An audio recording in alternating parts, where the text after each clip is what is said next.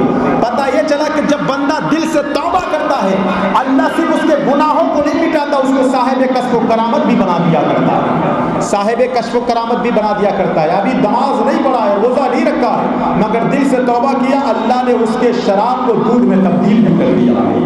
پتہ یہ چلا کہ جب بندہ گناہ پر توبہ کرتا ہے نا، اللہ اس کی ہر بات کی لاج رکھ دیا کرتا ہے۔ اس لیے لوگوں، اللہ تبارک و تعالی غفور رحیم ہے۔ التائبون العابدون، عبادت کرو، عبادت کرنے والے، توبہ کرنے والے، عبادت کرنے والے، یہ اللہ تبارک و تعالیٰ کو بشر المؤمنین، مسلمانوں کے لیے، مومنوں کے لیے بشارت ہے۔ عبادت کرنے والے، میرے سرکار دو عالم صلی اللہ تعالی علیہ وسلم کیسی عبادت کر رہے ہیں؟ عبادت کا حال کیا ہے؟ آج اگر ہم عبادت کریں بڑی مشکل سے نماز کے لیے آتے ہیں۔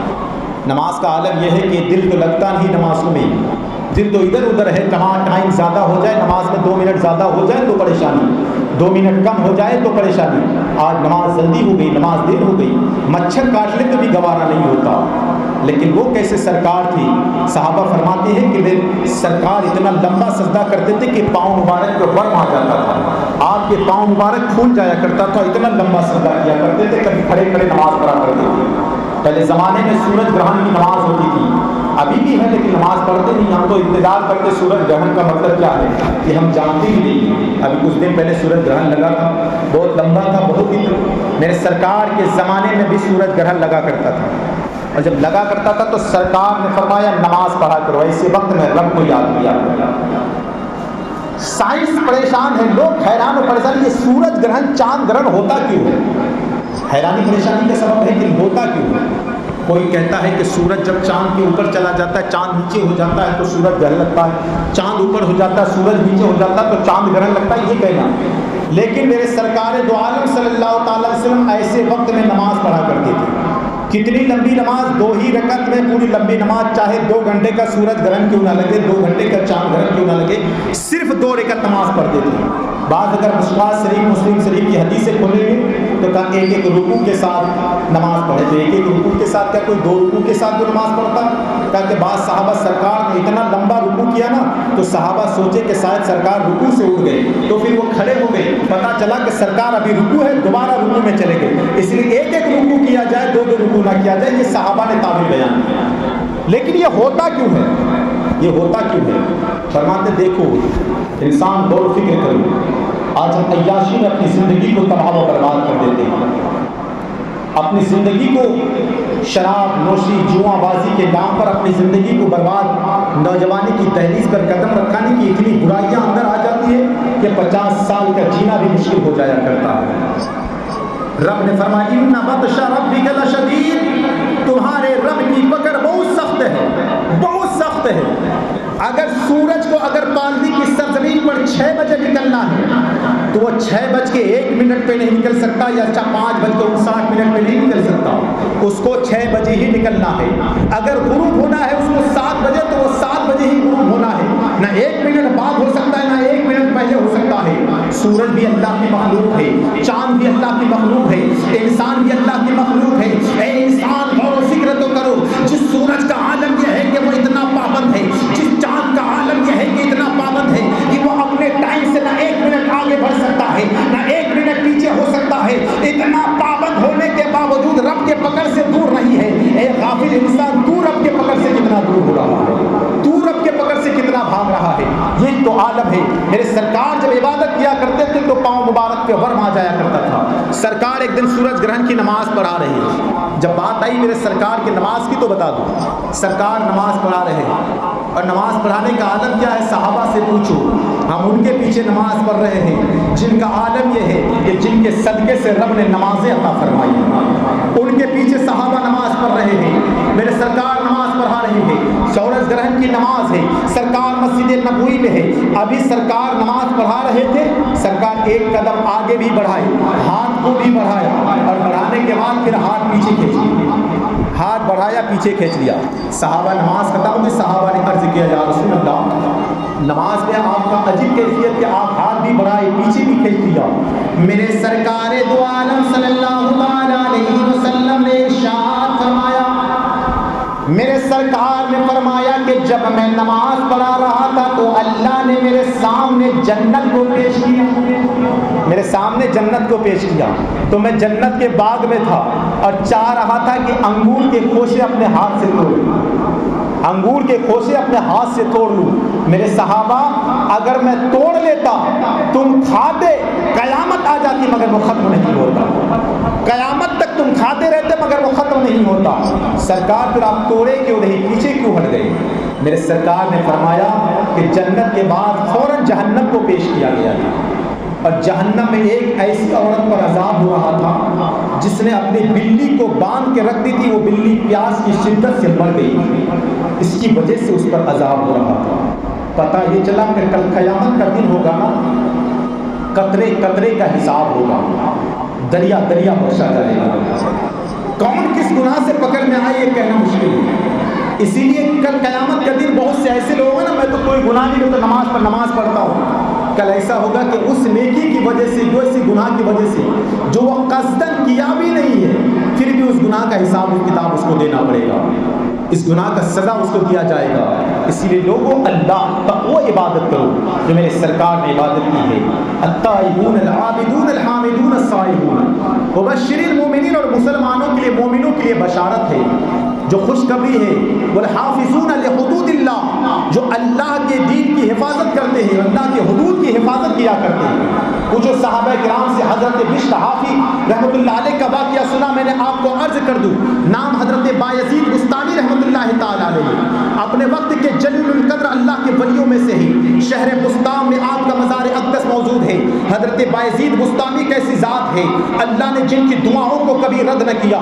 کسی نے آ کے پوچھا تھا، او بایزید، یہ تیرا بستان شہر ہے جس کی آج، جس کو تو نے اپنے خون اور پسینے سے سینچا ہے، آج عالم یہ ہے کہ اس بستان شہر میں ایک طوائف کی وجہ سے لوگ اس راہ راست سے بھٹک رہے ہیں۔ حضرت بایزید نے جب اتنا سنا تھا نا، حضرت بایزید بستانی، شام کا وقت ہوا، سیدھے ان کے دروازے پر مصلی لے کے بیٹھ گئے۔ لوگ کیسے اللہ کے حدود کی حفاظت کیا کرتے ہیں، مصلی لے کے بیٹھ گئے۔ جب بیٹھ گئے، جب نوجوان دیکھے کہ بایزید بیٹھے ہوئے، سب سلام کرتے جاتے تھے، آگے بڑھتے جاتے تھے۔ صبح کا وقت ہو گیا، حضرت بایزید بستانی اس عورت کی طرف، طوائف عورت کی طرف کا، مائی تیرے رات بھر کا کتنا پیسہ ہوا ہے مجھ سے لے لے، مگر آج کی رات تو میرے لیے ہے، میں جو کہوں وہ تجھے کرنا پڑے گا۔ کہا کہ حضور یہ آپ کا ہے، جو کہیں گے میں کروں گی، بس کچھ نہیں، مصلی لے کے کھڑے ہو جاؤ۔ مصلی لے کے کھڑی ہو گئی ہے، پیچھے حضرت بایزید بستانی رحمۃ اللہ علیہ مصلی لے کے کھڑے ہیں، عرض کرتے مولا پروردگار عالم، آج اس مصلی پر کھڑا کرنا بایزید کا کام تھا، اس کے آگے سنبھالنا تیرا کام ہے، اگر تو آج میری دعا کو قبول نہ کرے گا تو بستان کا ہر آدمی کہے گا کہ جس کے دروازے پر میں جایا کرتا تھا اس کے دروازے پر بایزید بھی جایا کرتا تھا، کہ کل مجھے رسوائی کا سامنا نہ کرنا پڑے۔ اتنا کہنا تھا، اب صبح کا وقت ہوا ہے، بایزید تو اپنے گھر پہ چلے، لیکن دل کی کیفیت بدل گئی ہے اس طوائف کی، جو اب تک لوگوں کے دل بہلایا کرتی تھی، اب اللہ کی یاد میں اتنا ہو گیا کہ اپنے وقت کی محدثہ، اپنے وقت کی رابعہ بصریہ بن کے تیار ہو گئی۔ پتہ یہ چلا یہ لوگ اللہ کے دین کی حفاظت کیسے کیا کرتے ہیں۔ جب اللہ کے دین کی حفاظت کیا کرتا ہے، پھر اللہ اس کے دعاؤں کو کیسے کیسے قبول کیا کرتا ہے۔ اسی لیے لوگوں، اللہ کے ذکر کی طرف چلو، بھاگو، اور اللہ کے ولی، اللہ کے چاہنے والے کیسے ہیں پروردگار کی۔ آج ہمارے پاس، ہم سوچتے صرف دعائیں کیا کریں، لیکن ہمارے اسلاف نے بہت کچھ کیا ہے ہمارے لیے۔ ہم صرف سوچتے کہ بس ہم کو زندگی کاٹنا ہے، اسی طرح زندگی گزارنا ہے۔ اللہ اللہ، وہ حکومت کیسے کرتے تھے، ان کی حکومتیں کیا ہوا کرتی تھی، یہ بیٹھے زمین پر رہا کرتے تھے، مگر عرش معلیٰ کا نظارہ کیا کرتے تھے، عرش معلیٰ کا نظارہ کیا کرتے تھے۔ ملک فارس کا کیسے، ملک فارس، ملک روم کا بادشاہ کا قاصد چلا تھا حضرت عمر بن خطاب کی بارگاہ میں، سوچا بہت بڑا بادشاہ ہے اپنے وقت کا، اور آدھی دنیا کے بادشاہ حضرت عمر بن خطاب ہے، تو سفیر روم چلا، اور دل میں کیسی کیسی کیفیت تھی۔ کیفیت یہ تھی کہ جاؤں گا جب نا مدینہ شریف، تو وہاں جاؤں گا، وہاں کا جو بادشاہ ہے اس کو ملک کیسر روم کا میں اپنی تعریف بیان کروں گا، یہاں سے تحفے تحائف لے کے جاؤں گا، ان کے چوکھٹ کو بوسہ بھی دوں گا، ان کے محل میں جا کر مجھ کو آرام سے جگہ بھی دی جائے گی، میرے لیے خدمت کرنے کے لیے غلام بھی حاصل کیا جائے گا، کیونکہ میں ملک فارس کا قاصد بن کے، ملک روم کا قاصد بن کے جا رہا ہوں۔ جب دل میں نہ جانے کتنے خیالات تھے، جب مدینے کی سرزمین پر پہنچے تو دیکھا نہ کوئی محل نظر آ رہا ہے، نہ کوئی چیز، کوئی سب چھوٹے چھوٹے گھر ہے۔ پوچھا تمہارے بادشاہ کا، اور مسجد نبوی سے بڑا کسی کا گھر بھی نہیں، سب سے بڑا اگر کوئی ہے مسجد نبوی کا ہے۔ اور مسجد نبوی میں ہے کیا؟ کھجور کے لکڑی کے دیواریں بنی ہوئی ہے اور اس پر پتے لگے ہوئے، چھت بنے ہوئے ہیں۔ سب سے زیادہ مسجد نبوی اونچا، اس کے علاوہ کوئی نہیں ہے۔ یہ حیران و پریشان مسجد نبوی میں گیا کہ یہ بتا تمہارے بادشاہ کا محل کہاں ہے، جہاں میں اپنے گدھوں پر جو سامان لاد کے لے کے آیا ہوں وہاں لے کر جاؤں۔ کسی نے کہا تھا لوگ سن لے، میرے بادشاہ کا کوئی محل نہیں ہے، میرے بادشاہ وہ مسجد نبوی نا وہاں کی ٹوٹی ہوئی چٹائی پر بیٹھ کر فیصلہ کیا کرتے ہیں۔ کسی نے پوچھا ملے گا کہاں؟ کسی عورت نے کہا تھا کہ میں نے ابھی فنا باغ میں دیکھا وہاں آرام کر رہے۔ حضرت عمر بن خطاب دوپہر کا وقت ہے، دھوپ کی شدت ہے اور جا کر اب آرام کر رہے ہیں۔ وہ اس قاصد گیا، ملک فارس کا قیصر روم کا قاصد جب گیا تو دیکھا ہے اپنے وقت کا بادشاہ، آدھی دنیا کے بادشاہ اپنے کوڑے کو زمین پر رکھے ہوئے ہیں اور سر میں سر رکھ کر اس پر آرام کر رہے ہیں۔ یہ حیران و پریشان اتنا بڑا بادشاہ جس کے ڈر سے ملک فارس بھی کانپ رہا ہے، جس کے ڈر سے ملک روم بھی کانپ رہا ہے، اور ایسا بادشاہ ہے لیکن سو کیسے رہا ہے کہ سر کو اپنے کوڑے پر رکھا کر آرام کر رہا ہے۔ لیکن خوف و ہراس کا عالم کیا ہے، دہشت کا عالم یہ ہے کہ میں بڑے بڑے تلواروں سے نہیں ڈرا، مگر سوتے ہوئے آدمی کا خوف میرے دل میں اتنا ہے کہ لگ رہا ہے کہ میں یہیں پہ ختم نہ ہو جاؤں۔ اللہ جب بندہ دین کی حفاظت کے لیے چلتا ہے اللہ اس کی خود حفاظت کیا کرتا ہے۔ اسی لیے لوگوں جب اللہ کے ذکر کی طرف چلو گے اللہ خود تمہارے فرشتوں کے ذریعے سے حفاظت کرے گا۔